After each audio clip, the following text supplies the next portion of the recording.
Okay, here is the reason why your Jeep leaks. Mystery solved. All right, you might be looking at this and saying, well, what the heck is that? This is the guide pin, which is attached to the bottom of the freedom panel. So when you're going to put the freedom panel on, you have to kind of negotiate this into the hole that's at the top of the rail. All right, now before we even dive into why it's giving you your problems, I want to show you exactly what your panels don't look like.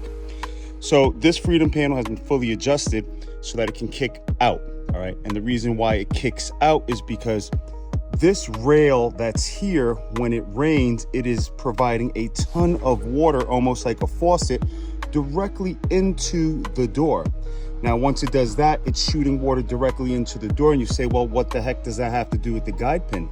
It has everything to do with the guide pin, because the guide pin actually ends up being bent from trying to negotiate the panel onto your Jeep. The pin itself is not being bent. It has a backing plate that's inside of the freedom panel, and from slamming it and trying to get it into the hole, we actually end up bending the backing plate, which then cocks the pin. So when you go to put your freedom panel back on and you finally get it into the hole, you're getting it in the wrong position, and what it's doing is cocking the panel in on itself and then passing water to the top. Now you'll say, all right, well, what does that mean?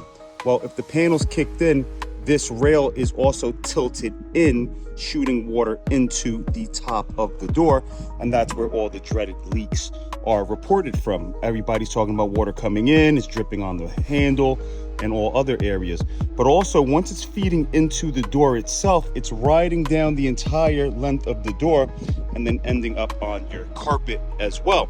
Now, by taking the guide pin out, what this is going to allow us to do is take the panel, which is typically cocked in towards the inside of the Jeep, and move it out. Now, what that does is when the water comes and is actually flowing off the top of the freedom panel, instead of the water pouring into the door, what it's going to actually end up doing is pouring outside straight onto the windshield. So this is something that people do not know about. Now, one of the biggest reasons also your Jeep leaks because of this guide pin is it does not allow you to line up the freedom panels evenly.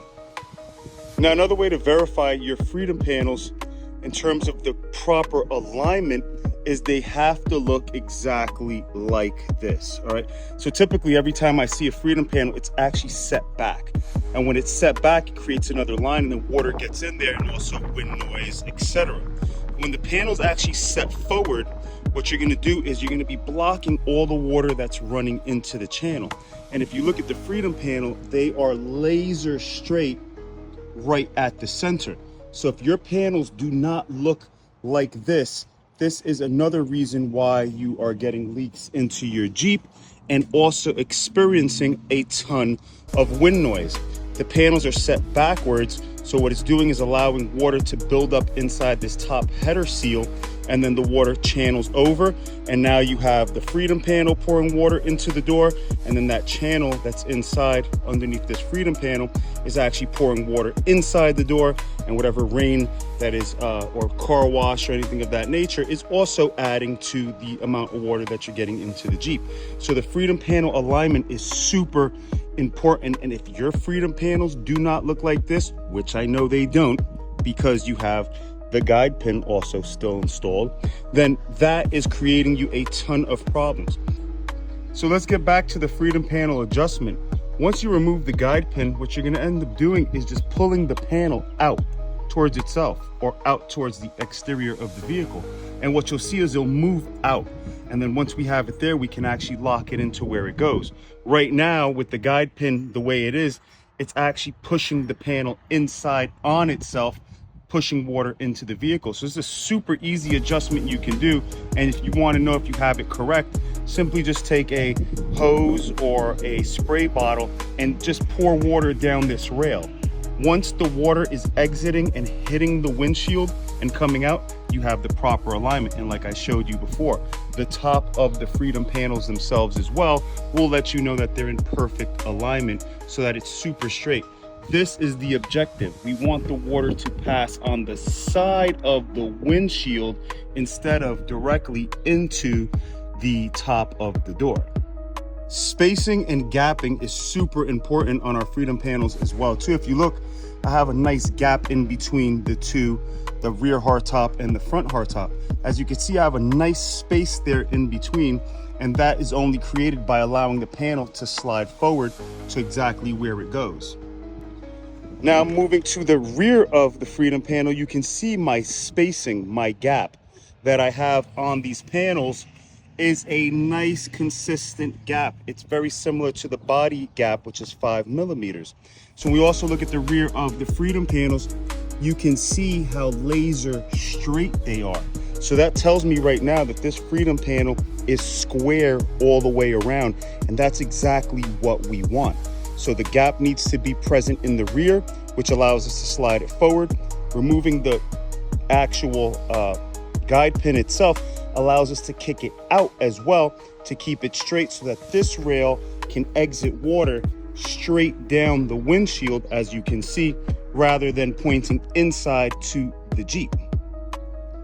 Now I'm going to show you something that you may not know. In order to get the Freedom panel to move forward, we have to remove the guide pin because that allows us to go forward. But to get it to sit forward and stay there, the super important part that needs to be installed that nobody knows about is actually inside the Jeep.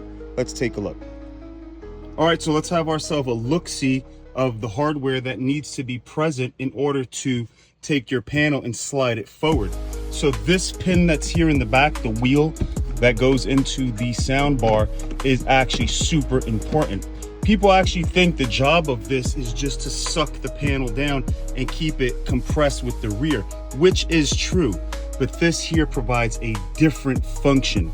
So when you go ahead to adjust your panel and you slide it forward, once you slide it forward, you want to be able to lock it in that position. So once you go ahead and slide it forward, you're going to come to the back pin and then you'll tighten it up all the way. And that locks the panel from moving backwards or forwards. We're now locking it in the exact position that we need it to be. Now, once you've done all of that, the next thing that we do is install our proprietary body side seal. So that's going to keep the Jeep sealed and leak free.